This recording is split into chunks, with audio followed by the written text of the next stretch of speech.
We're about to jump back in time, 700 years, to decode this incredibly mysterious and powerful vision.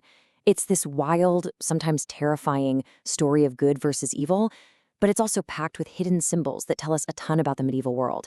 So let's unlock its secrets together. So take a look at this. This is our source, an incredible illustration from a medieval text. You can see there's a lot going on. Up top, you've got this crowd facing off against a massive serpent-like monster. But then down below, there's another group of people who seem to be just going about their daily lives. It's a really complex and dramatic image, and believe me, it tells one heck of a story. Yeah, at first glance, it just looks chaotic, right? Almost like a nightmare. You got this giant beast, crowds of people, fire, smoke everywhere. But here's the thing. Every single piece of this puzzle has a specific meaning. So what is this ancient vision actually trying to tell us? Well, let's find out. So here's how we're going to break it all down. First, we'll get a feel for this terrifying vision. Then we're going to do an autopsy on this monster, piece by piece. After that, we'll dive into the human battlefield of temptation. And finally, we'll see how good ultimately triumphs over evil. All right, let's dive right in. Imagine stepping into the world of this vision. It's a pretty stark and dramatic stage. And what's at stake? Well, nothing less than the fate of human souls. You know, the original text does not pull any punches. It calls the beast a worm of such horribleness and madness that people cannot imagine worse. I mean, wow, this isn't just some scary monster. It's literally the embodiment of unimaginable horror. The stakes are set incredibly high right from the get-go. So here's the scene. You've got this huge crowd, all dressed in white, and that white clothing, it's symbolic. It stands for their good deeds and their faith. They're standing in front of a burning light, which represents God's power and justice.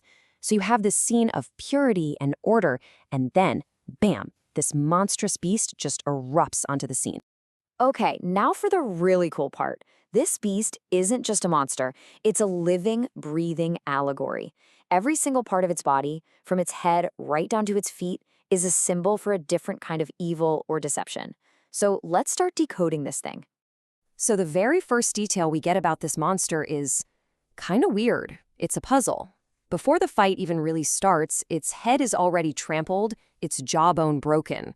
So you gotta ask, why introduce this terrifying beast if it's already partly defeated? Well, here's the brilliant theological answer.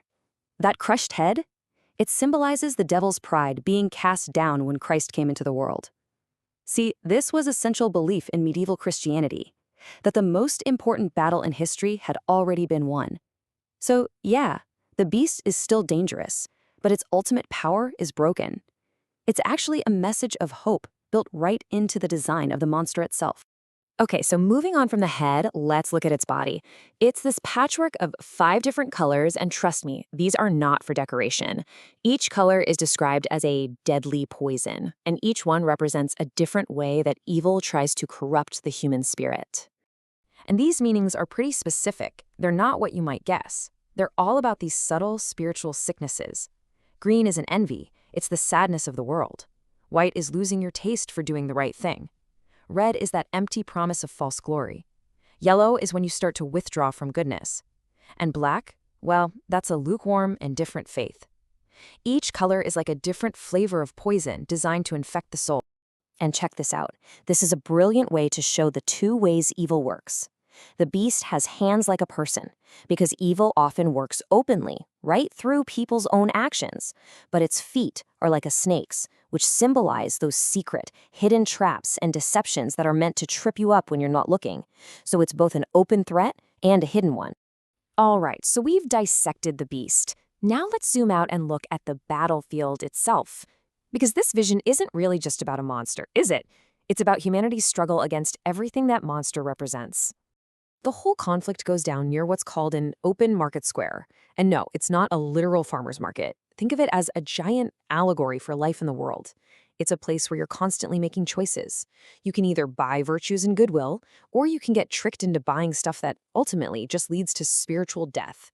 And in this symbolic marketplace, people are basically split into 2 groups.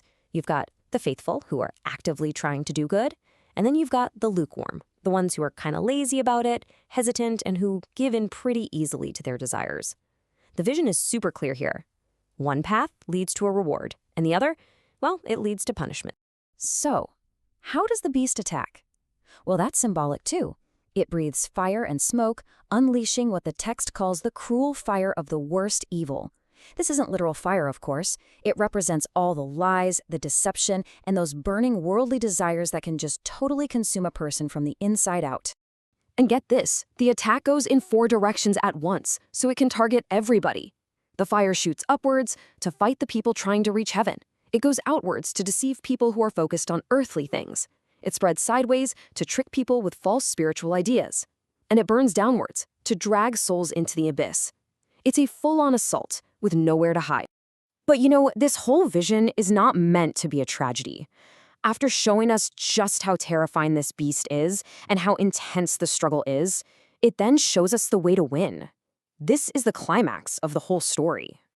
And here it is, the turning point. Faced with this absolute nightmare of a monster and its fiery breath, that crowd in white, the faithful, they don't run, they don't cower. No, they stand their ground and they take the fight straight to the beast. And the result is a complete reversal. The people who were being attacked, they become the attackers. The text says they trampled the serpent everywhere strongly underfoot. They tortured the serpent fiercely. I mean, they don't just defeat it, they crush it. The language is violent and decisive. It's an absolute, total victory. So that final act, the trampling, is the ultimate metaphor.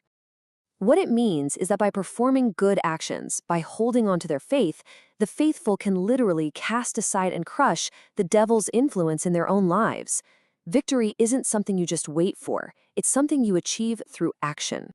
And really, that's the core message of this whole thing. It paints this terrifying picture of evil, sure, but the point isn't to scare you. It's meant to be a kind of roadmap for a moral life. The message is that no matter how horrifying the monster looks, if you persevere in faith and do good work, you can defeat it. It really makes you think, doesn't it? The colors of deceit, that marketplace of choices, the fire of temptation. Maybe this medieval beast isn't just some dusty old relic. Maybe it's a timeless metaphor for the battles we all fight inside ourselves. So, what can a 700-year-old vision of a monster teach us about our own inner demons?